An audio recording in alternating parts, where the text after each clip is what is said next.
আসাম প্ৰদেশ BJP সভাপতি হচ্ছেন সাংসদ দিলীপ শইকিয়া।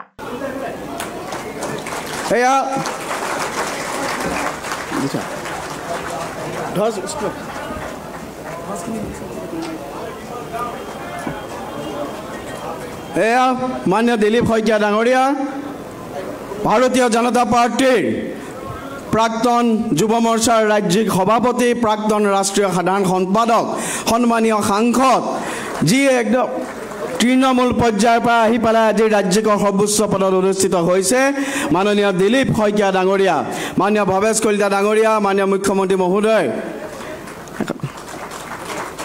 মই মাননীয় দিলীপ শইকীয়া ডাঙৰীয়াক এতিয়া আদৰণি জনাবৰ বাবে অনুৰোধ জনাইছোঁ।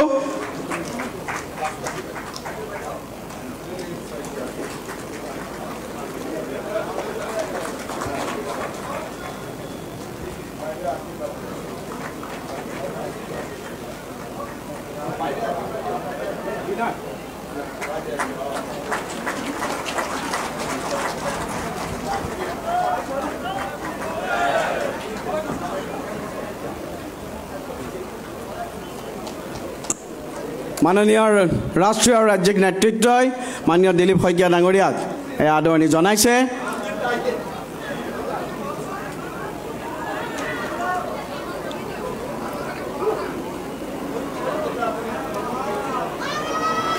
ভাৰত মাতা কে, ভাৰত মাতা কে, দিলীপ শইকীয়া জিন্দাবাদ, দিলীপ শইকীয়া জিন্দাবাদ, নৰেন্দ্ৰ মোদী জিন্দাবাদ, জেপি নাড্ডা জিন্দাবাদ, ডক্টৰ হিমন্ত বিশ্ব শৰ্মা জিন্দাবাদ।